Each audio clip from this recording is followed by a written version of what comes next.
আপনি একটু কাছে আসেন আমাদের, আপনি দূরে থাকলে কি এই দুই মহান নায়িকার সম্বন্ধে কিছু বলা যায়? আমরা তিনজন প্রচুর কাজ করেছি, এই প্রথম মধ্যে আমরা নিউ ইয়র্কে একসাথে। আজকের এটা একটা অসাধারণ অনুভূতি। ঋতু আর আমি আগে এসেছি, মৌসুমীর সঙ্গে আলাদাভাবে এসেছি, বাট আমরা তিনজন এই প্রথম। আর আমরা তিনজন কিন্তু মাত্র একটি সিনেমা করেছি। আমরা অনেকবার ট্রাই করছি তিনজন একসাথে আসার জন্য, কখনোই হয়নি না। আর সেটাও আমার শুধু তোমার এক ছবি। চাপচা, আমার মানে ছবিটা, হ্যাঁ। তুমি যেটা- আর আমার মনে হয় ও নিউ ইয়র্কে বোধহয় ঋতুপর্ণার মৌসুমীর জীবনের প্রথম দেখা। প্রথম exactly. হ্যাঁ, কারণ আমি কেন আমার জানতাম জীবনের ফার্স্ট ইন্টারন্যাশনাল শো মৌসুমী মৌসুমী তোমাকে মেকআপ করে দিয়েছিল। মেকআপ করে দিয়েছিল আই স্টিল রিমেম্বার, কারণ এরপর হচ্ছে গিয়ে ঋতুর সাথে আমার দেখা হয়, তখন আমাকে তোমাদের বাংলাদেশে একটা ভীষণ সুন্দরী নায়িকা।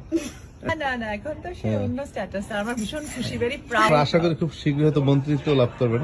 ইনশাআল্লাহ। ইনশাআল্লাহ। ও অনেক আর মানে অ্যাক্টিভ, কর্মঠ, দুই বোনের এক ভাই। সততাটা খুব আর বড় ভালো দুই- মানুষ, হ্যাঁ, তাই definitely. মানুষের জন্য সেটাই প্রয়োজন। আর আমার এই নতুন অধ্যায়ে প্রথম কিন্তু মৌসুমীর সঙ্গে দেখা। তো গতকালকে আমাকে সে যে শুভেচ্ছা জানিয়েছে বাড়িতে, নিজের হাতে রান্না করে, এটা একটা অসাধারণ অভিজ্ঞতা ছিল আমার জন্য।